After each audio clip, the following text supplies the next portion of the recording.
I'm Glenn, Avid Fisherman, Average Joe, and this round we're talking, well, we're back to that whip finishing tool, but this time I made a DIY one using a template. In this case, I'll describe the template for you and the components so that you can make your own.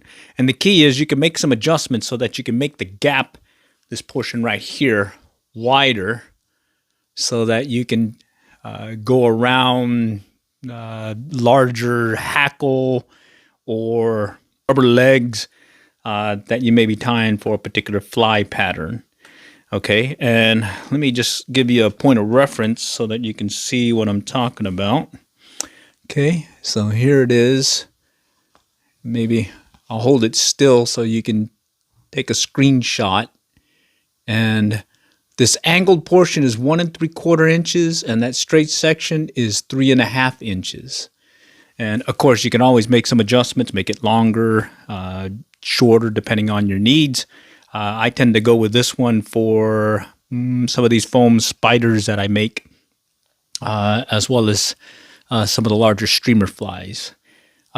Components, it's going to be made up of, it's from K&S Precision Metal, the music wire number 5502, all right?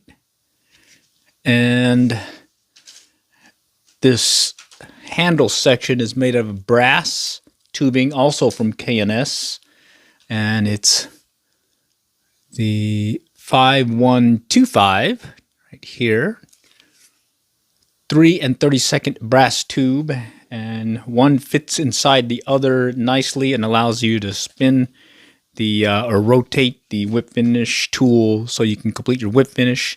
And here I just use some copper beads, metal beads that I use for my inline spinners, but you could use pretty much anything as long as it just fits here. And you'll pretty much just bend it to this shape as I showed, and hopefully you took a picture. And once you get everything on there, you bend this piece here to just lock it in place right there. And you got yourself a whip finish tool, okay? And again, you can make your own custom adjustments so you can make them bigger. And then I also find that you don't have to put this tubing. You can just use it without the tubing and just spin it within your hands. That's not an issue, but hey, might as well make it all the way with your DIY whip finish tool.